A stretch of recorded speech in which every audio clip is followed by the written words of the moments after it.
vidéo bonus du dimanche. Je suis même pas sûre de la poster, j'ai envie de tester un nouveau truc. En fait je me suis rendu compte que j'avais beaucoup de choses à exprimer et que en fait c'est pas un retour, c'est pas des conseils tu vois, c'est pas genre je vais te dire comment faire pour t'en sortir quand t'es stressée et tout, c'est vraiment juste j'ai besoin de partager mon expérience, j'ai besoin de partager ce que je ressens en ce moment parce que je suis assez sûre que d'autres personnes, genre peut-être toi, sont dans mon cas et aider peut-être d'autres personnes à se dire ah oui je suis pas seule non plus, voilà.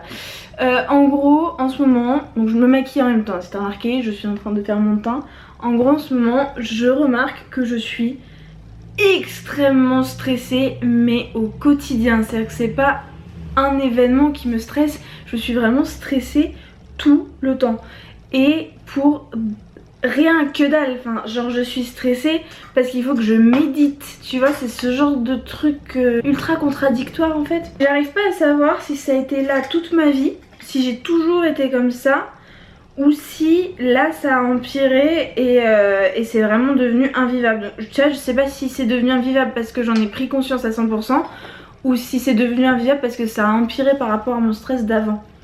Mais en fait j'ai toujours été... Est-ce que je vais pouvoir parler en faisant mes sourcils? On va voir. En fait j'ai toujours été quelqu'un de nerveux, stressé, angoissé, enfin tu vois ce genre de choses là. J'ai beau être quelqu'un d'extrêmement positif et de toujours avoir été, tu sais, on m'a toujours dit que j'étais très lumineuse, que j'étais le rayon de soleil qui illuminait la pièce et tout. C'est la vérité, c'est la vérité. Je suis comme ça, je suis quelqu'un de très positif, très lumineux, mais je suis aussi quelqu'un de très stressé. Je suis très souvent nerveuse, angoissée, voilà, je me suis toujours, depuis que je suis toute petite, posé plein de questions.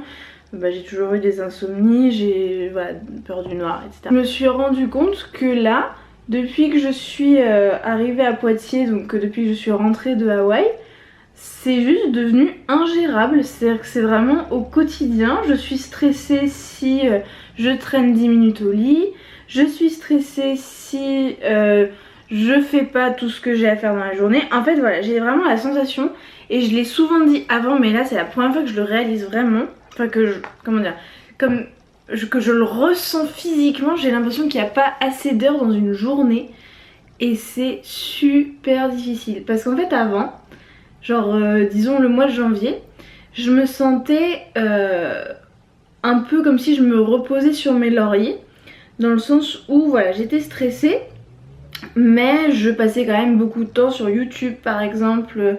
Je pouvais faire des pauses déjeuner de 2-3 heures puisque je maîtrise complètement mon emploi du temps. J'étais un peu insatisfaite de moi-même et j'ai changé tout ça au mois de mars, tu vois. Fin février-mars j'étais à Madrid et je me suis dit non mais il faut que je change ça, je peux pas être en vacances tout le temps en fait, je peux pas être sans arrêt en train de prendre tout mon temps sur mon ordinateur, sur YouTube, sur Netflix, etc. Du coup, quand je suis revenue en mars, j'ai réussi à réduire drastiquement le temps que je passais et je regarde beaucoup moins de séries et je fais des pauses déjeuner de 1 heure et enfin voilà, j'ai réussi à me contrôler plus et j'étais assez fière de moi pour ça.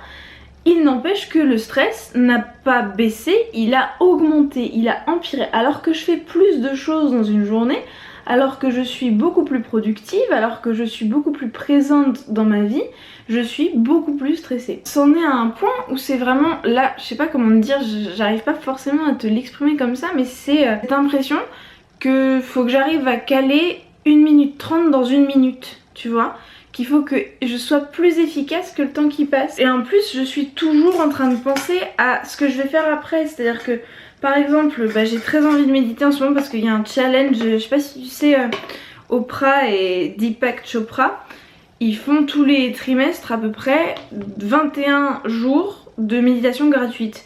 Et en gros c'est un peu, t'es obligé de le faire sur le moment parce qu'après ça disparaît et il faut le payer en fait.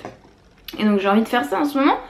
Mais pendant que je médite, je me dis ah et puis j'aimerais bien lire ce livre, ah il faut que je fasse la cuisine, là faudrait que je prenne tel truc à mettre avec la fondue de poireaux, je vais rajouter ça, ah faut que j'y pense, et ah tiens j'ai une idée de vidéo YouTube et ah merde non mais je vais jamais avoir le temps de faire ça, il est déjà 21 h. Tu vois, c'est vraiment constamment ce dialogue là dans ma tête, jamais sur le moment en train de réfléchir à ce qui est en train de se passer, enfin juste en train de vivre le moment. J'ai regardé un panda. mais vraiment en train de supporter, de subir mon mental qui va à toute vitesse. Et pour te dire, je sais pas, je te donne un exemple. Je suis en train d'écouter, je sais pas si t'as vu mes vidéos Study With Me et mon weekly vlog, tout ça.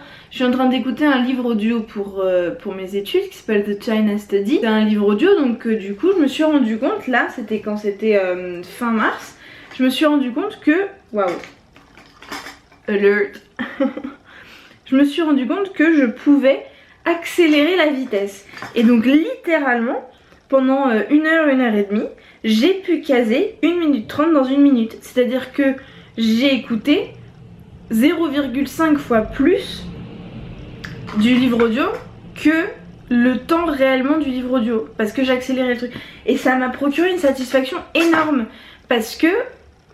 Concentre-toi, Lou. Dans le plus pur sens du terme, j'avais accéléré le temps, tu vois. Et ça m'a soulagée. Mais sauf que je peux pas mettre en vitesse 1,5 toute ma vie, c'est pas possible. Et je ne sais pas comment m'en sortir. Enfin vraiment c'est... physiquement c'est lourd. Enfin, j'ai toujours eu des douleurs physiques liées au stress. Les mâchoires bloquées qui craquent, des acouphènes à cause des tensions ici, le mal de cou, les vertiges pendant 2 ans à cause des crispations cervicales. Le mal d'épaule, le mal de dos, les problèmes digestifs, je me souviens plus d'un moment dans ma vie où j'ai pas eu de problème digestif. Là en ce moment des douleurs thoraciques au niveau du cœur, tout le bras gauche et tout, enfin vraiment tout pour nourrir mon hypocondrie en plus évidemment parce qu'il faudrait quand même pas que ce soit trop simple. Enfin en gros j'ai toujours eu tous ces maux là et je ne sais pas du tout s'ils ont empiré en ce moment ou si c'est juste que vraiment je ne le supporte plus. En fait j'en ai pris conscience et je refuse que ça fasse partie de mon quotidien de nouveau. Et en fait je n'ai pas du tout la solution. Ce qui m'a un petit peu comment dire, ce qui m'a un petit peu fait prendre conscience de la gravité du truc, c'est que j'ai regardé une vidéo de Manon de la chaîne Manon To Be. Je te mets la vidéo en barre d'infos. C'était une vidéo sur le test Hamilton qui va définir ton niveau de stress et d'anxiété. Et en gros le maximum c'est 56 et il faut que tu t'inquiètes quand t'es entre 32 et 56, genre c'est vraiment l'étape, c'est le maximum que tu puisses être quoi. Du coup j'ai fait ce test un dimanche matin, j'étais plutôt bien, plutôt tranquille et tout, et j'avais 39 sur 56. Et je me suis dit putain, genre en ce moment je suis bien là, genre je me sens pas plus stressée que d'habitude. Et du coup ça m'a fait un espèce d'électrochoc, je me suis dit merde, enfin... Genre c'est à ce point là quoi. J'ai pas du tout préparé cette vidéo, je me suis juste dit que j'avais envie de te partager ça. Donc j'ai pas du tout préparé. Et je ne sais pas du tout quelle solution en fait parce que j'en ai marre d'être complètement dirigée par la peur. Au sens où toutes ces stress, tout ce truc, cette espèce de peur constante qu'un truc m'échappe, espèce de peur du manque, peur de la mort, peur de l'abandon, peur... C'est vraiment un truc de fou, cette espèce de peur constante de l'inconnu, de l'impermanence, que les choses ne durent pas. J'arrive pas à comprendre pourquoi j'en souffre autant en fait. Je suis désolée, je te regarde à peine parce que je suis concentrée sur mes paillettes. Je suis en train de me maquiller pour tourner une vidéo en fait, d'ailleurs je te l'ai même pas dit. Je vais tourner la vidéo que tu vas voir la semaine prochaine, enfin mardi prochain du coup. Et qu'est-ce que je voulais dire de plus? Non bah je sais plus. Peut-être que cette peur, en ce moment, peut-être que ce stress ingérable vient du fait que j'ai vraiment, comment dire, pris conscience de façon complètement instinctive que la fin du monde comme on le connaît approche à grands pas et qu'en gros il me reste peut-être plus que 10-15 ans à profiter des douches chaudes quoi et à profiter de l'électricité, d'internet, etc. Et ça a été un coup dur. Enfin si tu sais absolument pas de quoi je parle, je me suis du coup intéressée aux théories de la collapsologie, les théories de l'effondrement. C'est absolument passionnant et c'est aussi très inquiétant parce que ça arrive en fait, voilà, pardon, on a été coupé, je pense que le cadre n'est pas le même, j'avais plus de batterie. Entre le pétrole qui manque cruellement et en ce moment on pense, je crois, 1 baril pour en sortir 5 à 10 du sol, alors que au début du XXe siècle on sortait 100 barils avec un seul baril de pétrole. Enfin, en gros le ratio d'énergie, on n'a plus d'énergie quoi. Et entre ça, les étés à 50 degrés qui vont bientôt commencer et qui vont tuer tellement de gens, et quand on n'aura plus d'électricité, ben on n'aura plus la clim pour nous sauver de ces étés à 50 degrés, donc il faudra bien les assumer, donc on va tous crever parce qu'à 50 degrés le corps humain peut pas vivre, enfin bref. Je veux pas... voilà, va t'enseigner toi, cette vidéo n'est pas une vidéo sur la collapsologie. Mais en gros j'ai pris conscience de ça récemment et je sais pas si ça a décuplé mon stress, parce que bah du coup quand je prends une douche chaude je me dis ah putain j'ai plus beaucoup de temps pour profiter de cette douche. Et du coup la douche est un endroit où je pense énormément à ça et où je réfléchis à tout, genre ah mais à quel terrain je peux acheter pour faire pousser mes patates, en communauté faudrait qu'on vive mais va falloir que je sacrifie avec quels amis je vais aller, genre on va être, quand on aura plus de voiture on sera tous dispatchés partout, enfin que c'est source de stress pour moi, est-ce que ça l'a décuplé ou est-ce que ça révèle juste les stress qui sont toujours là, à savoir la peur du changement, la peur que les choses changent, la peur de perdre, que ce soit des amis, que ce soit de la santé, que ce soit du confort matériel, tout tu vois. Et puis aussi peut-être le fait pour la première fois, ça peut paraître con mais bon j'ai 23 ans et c'est la première fois que je vis vraiment sans mes parents. J'étais avant chez mon père, même si je vivais avec Léo, on vivait tous les deux chez mon père. J'étais complètement, enfin voilà, le loyer payé, j'avais toute... j'étais chez les parents quoi, même si on était avec mon père plus colocataire qu'autre chose, j'étais quand même chez les parents. Et puis après j'ai enchaîné ça avec 6 mois de voyage, dont 1 mois et demi à Hawaï. Et là je débarque ici à Poitiers avec mes meubles, un énorme appart, j'ai trop de chance tu vois, mais enfin une vie installée quoi. Et en fait je suis passée d'être une gamine qui voyageait au jour le jour à avoir des responsabilités d'adulte en fait, voilà, j'irai pas jusqu'à dire que j'ai des enfants, enfin c'est pas ça tu vois, mais juste le fait d'avoir à se préoccuper de la facture d'électricité et ah merde j'ai plus que 50 € sur mon compte, comment je vais faire pour les courses de la semaine prochaine, enfin tu vois ce genre de choses là, moi j'avais jamais eu ces inquiétudes là, j'avais jamais manqué d'argent, toutes mes économies ont été claquées dans le voyage à Hawaï, bref tout ça c'est source de stress aussi. Et je ne sais encore pas si c'est juste un révélateur. Si j'avais pas eu cette prise de conscience de l'effondrement, si j'avais pas eu ce stress financier en ce moment qui est dur à gérer, si j'avais pas eu tout ça, est-ce que j'aurais pas quand même été stressée? C'est ça ma question. Et je me demande si la réponse est pas oui, Lou, t'aurais quand même été stressée. Voilà, et je sais pas quoi faire en fait. Vraiment je ne sais pas par quel bout le prendre, puisque je fais du yoga, je médite, je fais beaucoup de choses pour gérer mon stress, mais en fait tout est fait dans une espèce de hâte. Je suis toujours pressée de finir les trucs, j'arrive pas à prendre le temps de faire les choses parce que je pense toujours au truc d'après. Et vraiment, j'exagère pas quand je dis que ça me pourrit la vie en ce moment. Vraiment ça me pourrit la vie et c'est super dur de l'assumer, tu vois, à toi avec qui je suis toujours positive, j'ai toujours envie de te donner des conseils et là j'en ai pas. Je suis vraiment en détresse de ce truc complètement genre intégré dans mon système nerveux.